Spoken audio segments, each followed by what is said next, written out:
Assalamualaikum warahmatullahi wabarakatuh. Selamat pagi. Oke, hari ini pertemuan keempat untuk mata kuliah studi kelaikan bisnis. Hari ini kita akan bahas bab untuk aspek pasar dan pemasaran. Setelah kita bahas aspek hukum di minggu lalu ya. Oke, kita bahas dua poin di sini. Ada aspek pasar dan aspek pemasaran. Oke, langsung saja saya jelaskan untuk materinya. Oke, yang pertama adalah untuk aspek pasar.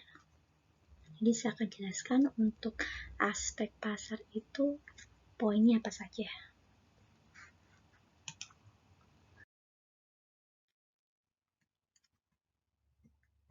Jadi untuk pertama adalah definisi pasar itu sendiri, di mana di sini ada beberapa definisi pasar. Yang pertama adalah tempat bertemunya antara penjual dan pembeli untuk melakukan suatu transaksi. Yang kedua adalah tempat pertemuan antara kekuatan permintaan dan penawaran. Dan yang ketiga, menurut Stanton, pasar adalah kumpulan orang-orang yang mempunyai keinginan untuk puas, di mana uang di sini untuk berbelanja dan kemauan untuk membelanjakannya. Jadi di situ ada beberapa definisi tentang uang. Selanjutnya adalah tentang permintaan dan penawaran. Definisi dari permintaan dan penawaran itu sendiri. Untuk permintaan adalah jumlah barang atau jasa yang dibutuhkan oleh konsumen yang mempunyai kemampuan untuk membeli pada berbagai tingkat harga. Sedangkan untuk penawaran adalah jumlah barang atau jasa yang ditawarkan oleh produsen atau perusahaan pada berbagai tingkat harga pada suatu waktu tertentu. Jadi bedanya itu adalah transaksinya. Kalau permintaan itu adalah suatu produk yang dibutuhkan oleh konsumen yang akan dibeli atau diminta oleh konsumen, sedangkan untuk penawaran adalah suatu produk yang ditawarkan oleh produsen atau oleh perusahaan. Selanjutnya adalah faktor-faktor yang mempengaruhi permintaan. Di sini ada beberapa faktor, yaitu yang pertama adalah harga barang itu sendiri. Jadi semakin tinggi harga produk tersebut, maka permintaan akan produk tersebut tentu akan sebanding ya, jadi akan berbanding lurus harganya, maksudnya berbanding terbalik. Jadi kalau harganya semakin tinggi, maka permintaan akan produknya itu akan semakin rendah atau semakin sedikit. Begitu pula sebaliknya. Kalau nomor 2, yaitu harga barang lain yang memiliki hubungan atau barang substitusi dan komplementer. Kalau substitusi adalah barang pengganti, kalau komplementer adalah barang pelengkap. Jadi kalau misalkan untuk substitusi, jadi jika ada barang substitusi, jadi jika ada barang penggantinya, maka permintaan akan produk utama akan semakin rendah karena konsumen akan beralih ke barang-barang substitusi di mana harganya akan jauh lebih murah. Sedangkan komplementer atau pelengkap di sini berbanding lurus. Jadi semakin banyak barang yang melengkapi produk tersebut, maka permintaannya akan semakin banyak atau semakin tinggi.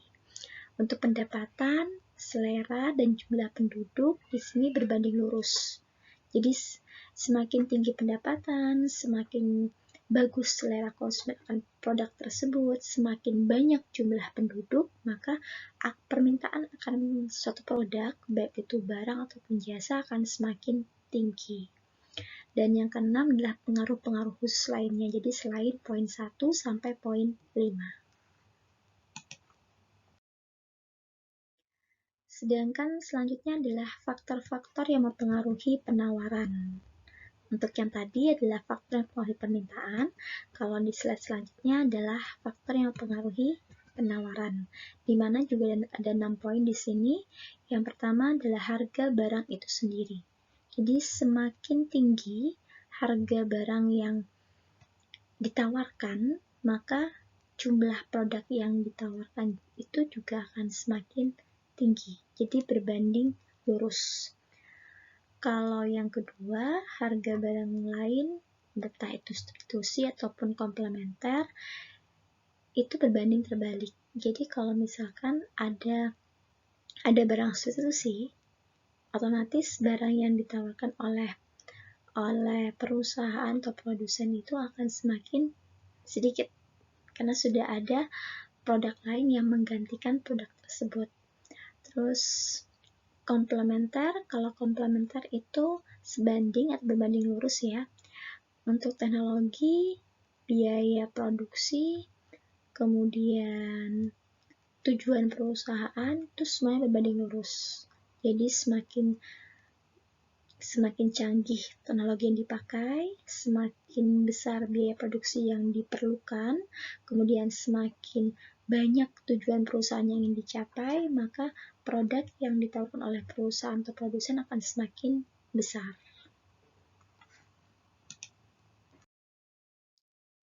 Selanjutnya adalah bentuk pasar.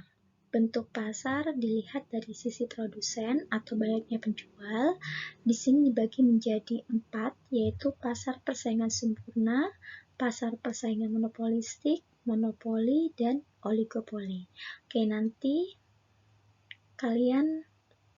saya beri waktu untuk menjelaskan perbedaan antara 4 jenis pasar ini beserta dengan contohnya seperti apa. Sedangkan untuk selanjutnya adalah bentuk pasar dilihat dari sisi konsumen atau pembelinya, di mana ada empat jenis pasar, yaitu pasar konsumen, berarti pasar yang memang menjual produk untuk konsumen akhir, jadi untuk masyarakat, jadi orang yang memang membeli untuk dikonsumsi. Kalau yang kedua, pasar industri, jadi pasar yang menyediakan produk untuk konsumen yang bukan tujuannya untuk dikonsumsi tapi untuk dijual lagi. Jadi konsumennya itu mereka membeli dari pasar untuk diolah kemudian dijual kembali. Kalau yang ketiga, pasar penjual kembali atau reseller. Di sini reseller itu beli untuk dijual. Nah, bedanya apa dengan nomor 2? Kalau nomor 2 di sini ada prosesnya lagi. Jadi ada proses lanjutan. Jadi misalkan nih, pasar ini menjual barang setengah jadi, maka perusahaan tersebut beli dari pasar untuk dikelola menjadi produk akhir yang nantinya akan dijual kembali kepada konsumen akhir. Sedangkan kalau yang ketiga, di sini tidak ada proses pengolahan, tidak ada proses produksi. Jadi mereka sebatas beli, langsung dijual kembali kepada konsumen akhir. Kalau yang keempat, pasar pemerintah berarti konsumennya, pembelinya itu adalah bagian pemerintahan. Jadi memang pasar yang menyediakan produk khusus pemerintahan. Kemudian pengukuran dan peramalan permintaan. Di sini untuk mengukur permintaan pasar saat ini ada 3 metode yang dipakai. Yang pertama adalah estimasi total permintaan pasar, yaitu adalah total volume yang dibeli sekelompok konsumen tertentu dalam suatu wilayah geografis tertentu selama jangka waktu tertentu. Sedangkan untuk yang kedua adalah estimasi wilayah permintaan pasar, yaitu untuk memilih wilayah yang terbaik serta mengalokasikan anggaran pemasaran yang optimal. Dapat dilakukan dengan 2 metode, yaitu market build-up method sama market factor index method. Bedanya apa? Kalau yang pertama, digunakan oleh perusahaan barang industri untuk mengidentifikasi semua pembeli potensial dalam setiap pasar yang mengestimasikan pembeli potensialnya. Sedangkan kalau yang kedua, digunakan oleh perusahaan barang konsumsi dengan mengidentifikasikan faktor-faktor pasar yang ada hubungannya dengan potensi pasar. Jadi fokusnya atau aspek yang akan dituju oleh pasar tersebut. Kalau yang pertama lebih ke perusahaan barang industri, kalau yang kedua lebih ke perusahaan barang konsumsi. Sedangkan metode yang ketiga adalah estimasi penjualan aktual dan pangsa pasar, yaitu untuk mengetahui penjualan yang sebenarnya dari industri bersangkutan yang terjadi di pasar dengan mengidentifikasi para pesaing dan mengestimasikan penjualan mereka. Jadi 3 tahapan untuk mengukur permintaan. Sedangkan untuk ramalan atau meramalkan permintaan mendatang, ada beberapa cara yang dipakai di sini, yaitu ada 5. Yang pertama adalah survei dari minat pembeli, kemudian pendapat dari tenaga penjual atau wira niaga, yang ketiga pendapat para ahli, kemudian yang keempat adalah analisis deret waktu atau time series, dan yang kelima adalah analisis regresi. Jadi 5 cara yang digunakan untuk bisa meramalkan permintaan di waktu yang akan datang. Oke, untuk yang 1 sampai 3 tadi ada hanya sebatas survei, sedangkan 4 sama 5 itu berupa perhitungan. Bedanya seperti apa? Kalau yang keempat itu adalah analisis deret waktu atau tren linear, yaitu adalah analisis yang memakai data kuantitatif masa lalu, di mana data dirinci menjadi komponen-komponen tren, siklus, musim, dan residu yang prosesnya dapat menggunakan prosedur statistik, jadi menggunakan perhitungan statistik. Jadi di sini ada rumusnya. Jadi untuk tren linearnya persamaannya adalah Y sama dengan A plus BX, di mana untuk mencari A, rumusnya adalah sigma Y per N, sedangkan untuk mencari B adalah sigma XY per sigma X kuadrat. Jadi ini adalah rumus untuk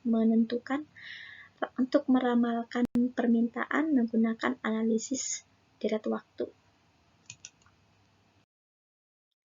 Misalkan saya kasih contoh soal, di sini ada permintaan dan jangka waktu tahunnya 2004 sampai 2010, itu selama 7 tahun ya, dengan permintaan tiap tahunnya seperti ini, dengan jumlah tahunnya selama 7 tahun, jumlah permintaannya selama 7 tahun adalah 1420 unit.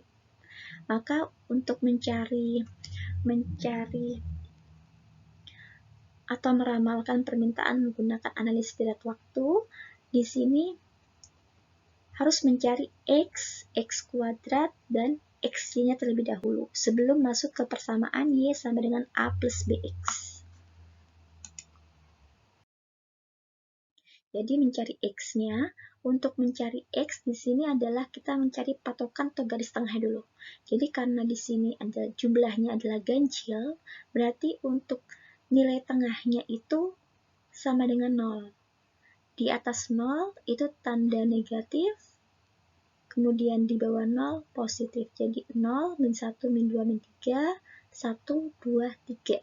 Jumlahnya sama dengan 0. Sedangkan untuk X kuadrat tinggal mengkuadratkan nilai X-nya, kemudian ditotal jumlahnya 28. Sedangkan XY adalah perkalian antara permintaan dan X-nya, kemudian dijumlah, hasilnya 370. Sehingga kita bisa masuk ke persamaannya. Jadi tahap selanjutnya adalah mencari nilai A dan B-nya.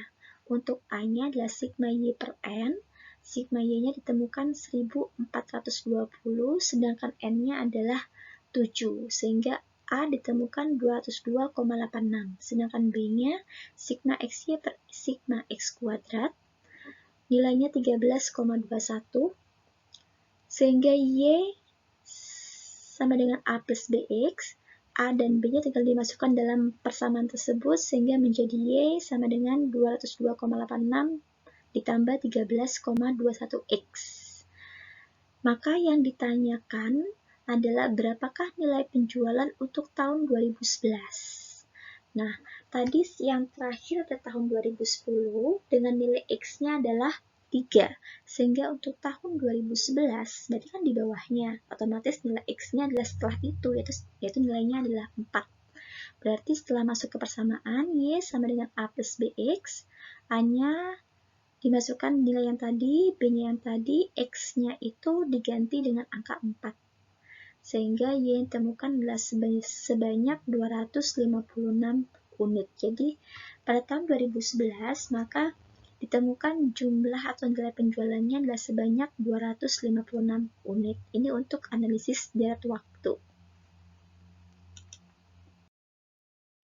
Sedangkan untuk metode yang kelima, yaitu analisis regresi, yaitu adalah seperangkat prosedur statistik untuk menemukan faktor-faktor nyata yang paling penting yang mempengaruhi penjualan. Jadi persamaannya sama ya, Y sama dengan A plus BX. Bedanya apa? Bedanya itu dalam mencari nilai A dan B-nya. Untuk mencari nilai A, rumusnya adalah sigma Y min B sigma X per N, sedangkan untuk mencari B-nya adalah N sigma XY minus sigma X sigma Y per N sigma X kuadrat min sigma X kurung kuadrat. Jadi ini adalah cara atau metode untuk least square atau analisis regresi. Contohnya seperti ini, sama ya penjualannya, kemudian biayanya selama 7 tahun. Maka langkah pertama yang dicari adalah menentukan X, Y, dan X kuadratnya.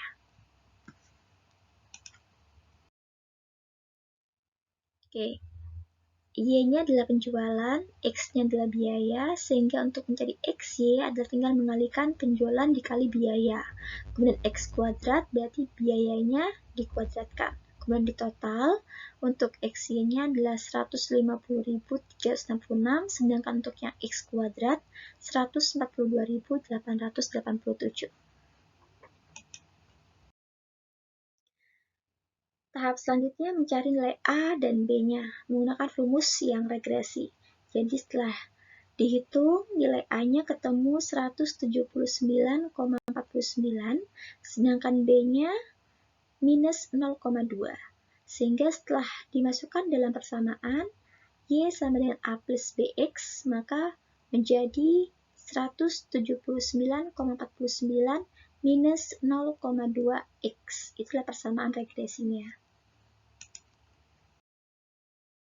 Sehingga semisal ditanyakan berapakah besar penjualan jika biaya yang dikeluarkan sebanyak 200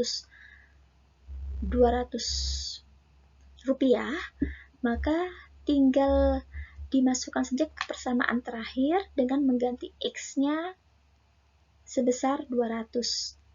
Sehingga akan ditemukan nilai Y sebesar 140. Jadi kalau biayanya 200, maka penjualannya mencapai 140 unit. Jadi ini adalah metode perhitungan untuk meramalkan penjualan menggunakan analisis regresi. Ya, yang kedua, tadi kita bahas tentang aspek pasar. Poin yang kedua di sini adalah aspek pemasaran. Jadi lebih ke proses atau proseduralnya dalam memasarkan atau menjual produk pada konsumen.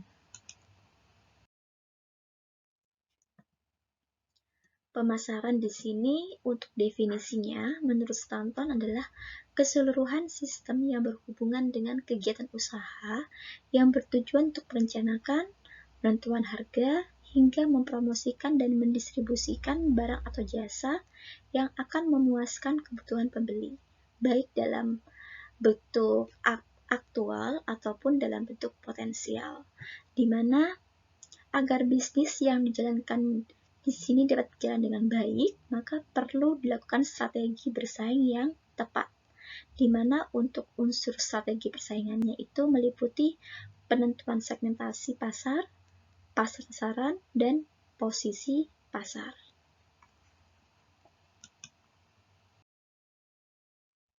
Yang pertama adalah segmentasi pasar, yaitu adalah pembagian pasar menjadi beberapa kelompok pembeli yang berbeda yang memerlukan produk atau marketing mix yang berbeda pula.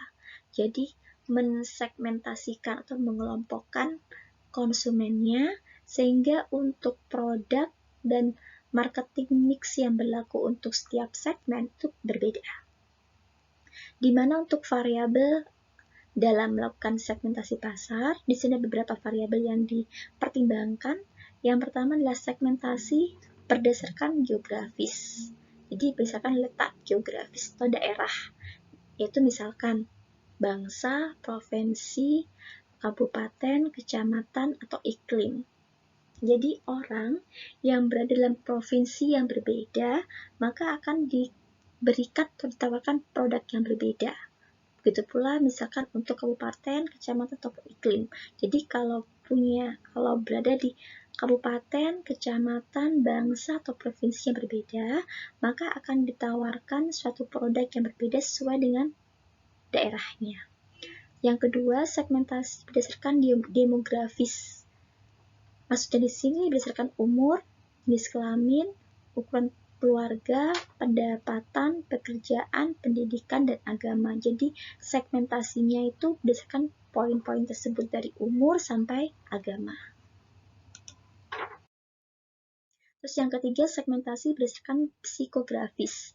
Misalkan dari kelas sosial, gaya hidup, dan karakteristik kepribadian. Dan yang keempat, berdasarkan perilaku. Misalkan pengetahuan, sikap, dan kegunaan. Itu adalah cara mengelompokkan konsumen, baik itu secara geografis, demografis, psikografis, ataupun dari perilaku. Kemudian yang kedua, selain segmentasi, ada pasar sasaran, yaitu adalah mengevaluasi keaktifan setiap segmen, kemudian memilih salah satu dari segmen pasar atau lebih untuk dilayani. Di mana untuk menetapkan pasar sasaran dengan cara mengembangkan ukuran-ukuran dan daya tarik segmen, kemudian memilih segmen sasaran yang diinginkan. Jadi awalnya itu mensegmentasikan atau mengkelompokkan. Setelah dikelompokkan, kita baru akan tahap kedua, menentukan pasar sasarannya. Jadi produk kita tidak bisa ditujukan untuk semua segmen. Jadi hanya pada segmen tertentu. Nah, segmen yang kita pilih itu merupakan pasar sasaran dari produk kita.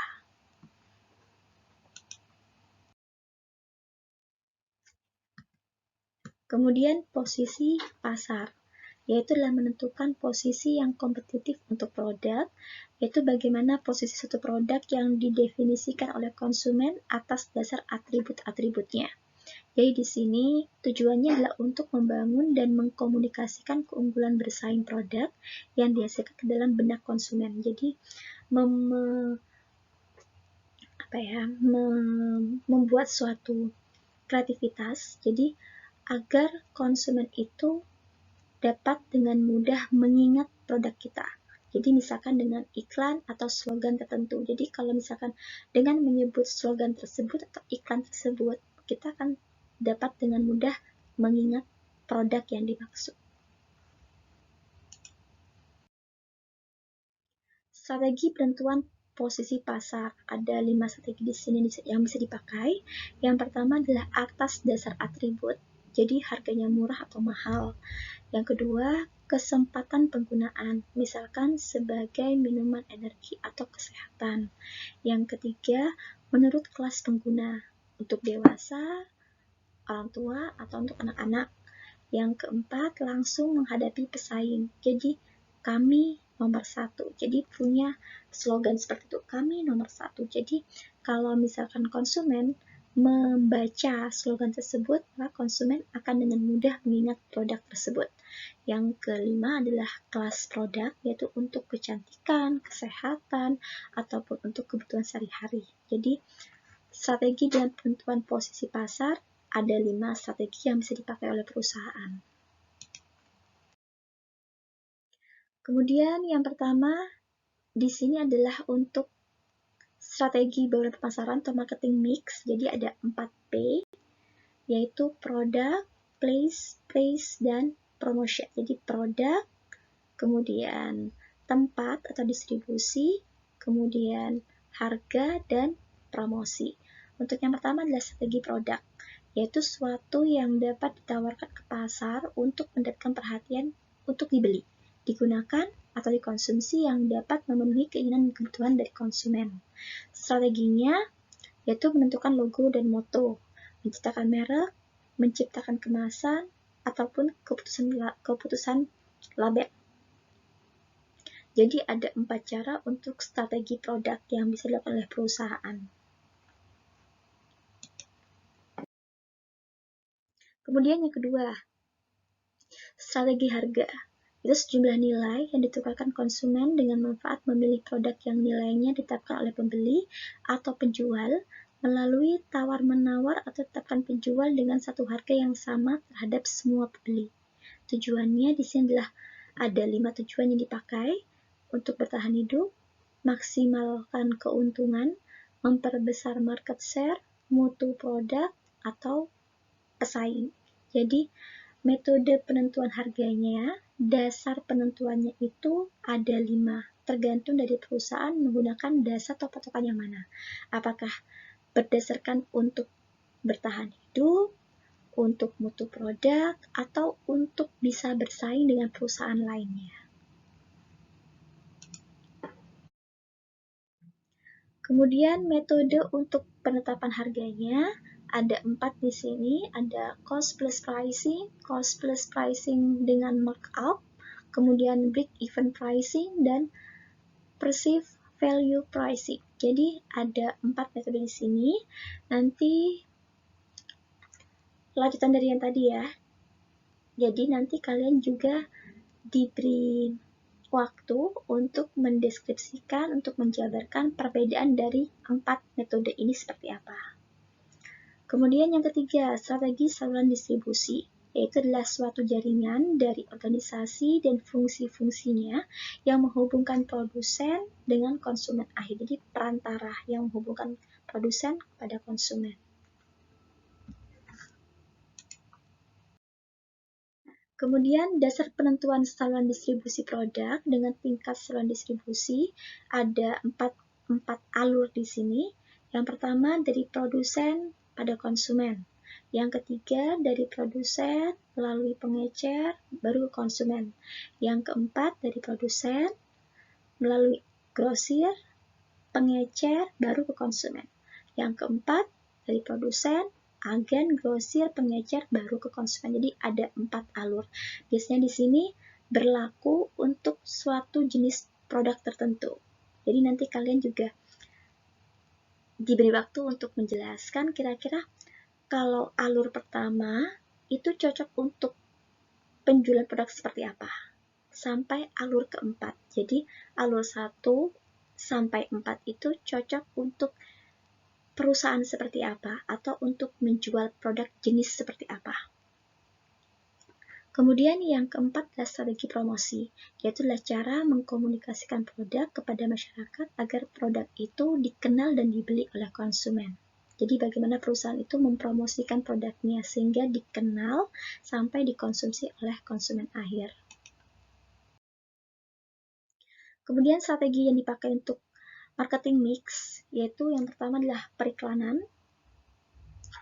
Misalkan bentuk penyajian dan promosi, bukan pribadi yang dibayar, mengenai gagasan atau barang oleh sponsor yang teridentifikasi. Yang kedua, promosi penjualan atau sales promotion. Terus yang ketiga, hubungan masyarakat atau public relation. Yang keempat adalah penjualan perorangan atau personal selling. Jadi, beberapa strategi untuk marketing mix yang bisa dilakukan oleh perusahaan dalam rangka untuk memasarkan atau mempromosikan produknya kepada konsumen akhir. Kemudian untuk bauran pemasaran jasa. Tadi itu adalah bauran pemasaran untuk produk barang. Jadi ada 4P. Produk, harga, kemudian distribusi, dan promosi. Produk, price, dan promotion. Dan untuk produk jasa, tidak hanya ada 4P, tapi ada 7P.